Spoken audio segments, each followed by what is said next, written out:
চীনের ক্রমবর্ধমান দাপট এখন নাড়িয়ে দিচ্ছে এশিয়ার প্রতিটি দেশের কূটনীতি। সাগরে সামরিক আধিপত্য, বেল্ট অ্যান্ড রোড প্রকল্পের নামে ঋণের ফাঁদ আর বাণিজ্য ও প্রযুক্তিতে ক্রমাগত উত্থান, সব মিলিয়ে পুরো অঞ্চলের ক্ষমতাধর মোড়ল হয়ে উঠছে বেইজিং। এই বাস্তবতায় ভারত ও জাপান বাধ্য হল পাল্টা চাল দিতে। গত ২৯ আগস্ট টোকিওতে গুরুত্বপূর্ণ দ্বিপাক্ষিক এক বৈঠকে দুই দেশের প্রধানমন্ত্রী নরেন্দ্র মোদী ও শিগেরু ইশিবা ঘোষণা করলেন প্রতিরক্ষা ও অর্থনৈতিক জোট আরও শক্তিশালী করার পরিকল্পনা। কিন্তু প্রশ্ন থেকে যায়, এতে কি ঘুরবে ভারতের ভাগ্যের চাকা? আর জাপানই বা কেন এখন দিল্লির পাশে দাঁড়ালো? যুক্তরাষ্ট্রের চড়া শুল্ক ও চাপের মুখে বিকল্প শক্তিগুলোর সঙ্গে সম্পর্ক জোরদার করে টিকে থাকতে চাইছে ভারত। জাপানের সঙ্গে সমঝোতা ছিল মোদী সরকারের নতুন মিত্র জোগাড়ের একটি কৌশল। ভারতের জন্য প্রায় $৭০ বিলিয়ন বিনিয়োগের প্রতিশ্রুতি দিয়েছে জাপান। অর্থনৈতিক খাত ছাড়াও প্রতিরক্ষা, মহাকাশ, কৃত্রিম বুদ্ধিমত্তা, উচ্চগতির রেল সবখানেই এসেছে সহযোগিতা বাড়ানোর ঘোষণা। এর মাধ্যমে ভারতের বাজারে নিজেদের অবস্থান মজবুত করবে টোকিও। পাশাপাশি চীনের বিকল্প হিসেবে নয়াদিল্লি পাবে একটি শক্তিশালী অর্থনৈতিক অংশীদার।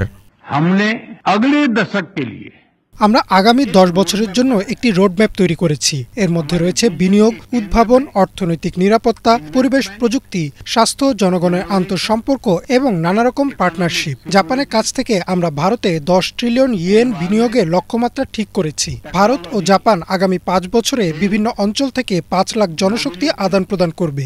এর মধ্যে 50,000 দক্ষ ভারতীয় কর্মী জাপানের অর্থনীতিতে গুরুত্বপূর্ণ অবদান রাখবে। ভারতীয় পণ্যের উপর আমদানি শুল্ক সর্বোচ্চ 50% পর্যন্ত বাড়িয়েছে যুক্তরাষ্ট্র।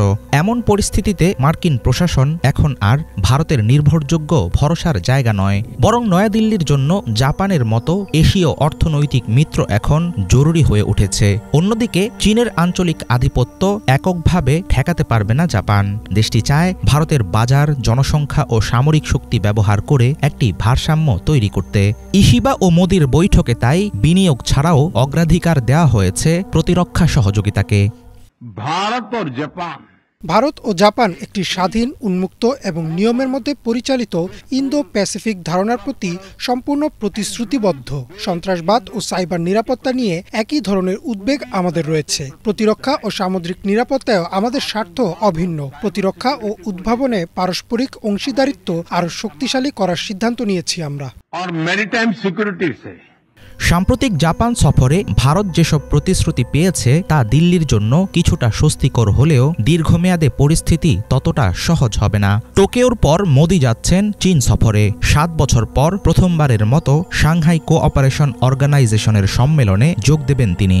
সেখানে শি জিনপিং ও ভ্লাদিমির পুতিনের সঙ্গে মুখোমুখি বৈঠকে মোদি যদি বাস্তবসম্মত সমঝোতা করতে পারেন, তাহলে সাময়িকভাবে হ্রাস পাবে ভারতের বিপদ। এমন পরিস্থিতিতে নানামুখী চাপ সামাল দিয়ে কিভাবে পা ফেলবেন নরেন্দ্র মোদী, সেদিকে থাকবে সবার নজর। হাফিজুল ইসলাম, বাংলা ভিশন।